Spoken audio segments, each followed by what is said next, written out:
প্রতিটি প্রাণে ফুটে উঠুক জীবন জিজ্ঞাসা। জীবনের উদ্দেশ্য কি? উদ্দেশ্য লাভের উপায় কি? যদি কোনো মহতী পথ থাকে, কোনো শাশ্বত নিদর্শন থাকে, তা কি? এ প্রশ্ন মানব মনে চিরকালেরই। অন্যদিকে জীবন জিজ্ঞাসাবিহীন মানব শাশ্বত ধারাকে অহং সর্বস্ব প্রাণের মাতোয়ারায় পদদলিত করে দয়া, মায়া, প্রেম, ভালোবাসা, সৌন্দর্যকে পৃথিবী থেকে বিদায় দিয়ে শুধুমাত্র দেহ সর্বস্ব জীবনে প্রতিষ্ঠা করতে চায়। এই জীবন বাস্তবে কি চায়? আত্মসুখ না পরার্থ সুখ? আত্মার সংকোচন না প্রসারণ?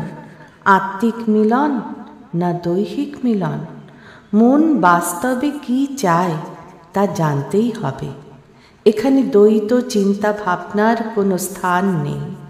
যদি জেনে থাকো আত্মজ্ঞান লাভই একমাত্র লক্ষ্য বস্তু, তবে ভয় কিসের? উদ্দাম গতিবেগে এগিয়ে যেতে হবে লক্ষ্য বস্তুর দিকে। সেখানে থাকবে না কোনো আপোষ, ভাবাবেগ, কারণ আমি ভাবাবেগহীন বেপরোয়া আপোষহীন সংগ্রামে বিশ্বাসী। সত্যকে জানতে হবে, তোমাকে সাহসী হতে হবে।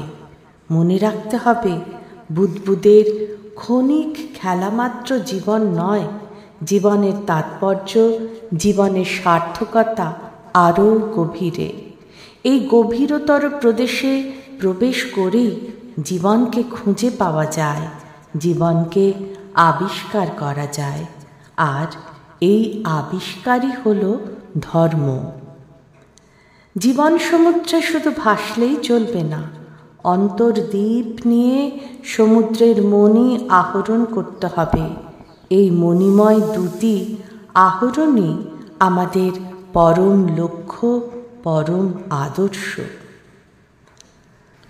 আদর্শভ্রষ্ট মন, বুদ্ধির প্রকাশ, অগ্রগতির পথে প্রবল অন্তরায়। এই অন্তরায় অতিক্রম করতে না পেরে আমরা জীবনকে বুদ্বুদ বলে উড়িয়ে দিই। এ হলো আমাদের ভ্রান্ত ধারণা।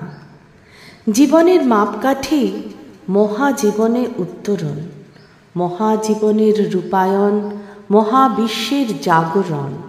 প্রসারণই আমাদের জীবন, আমাদের শিক্ষা, আমাদের ধর্ম।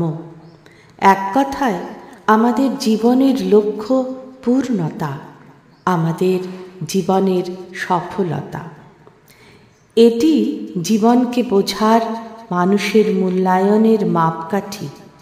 সম্প্রসারিত জীবনেই গড়ে ওঠে মহাজীবন, আর এই মহাজীবনে আসে সার্বিক কল্যাণের তীব্র আবেগ, স্বতঃস্ফূর্ত ভালোবাসা।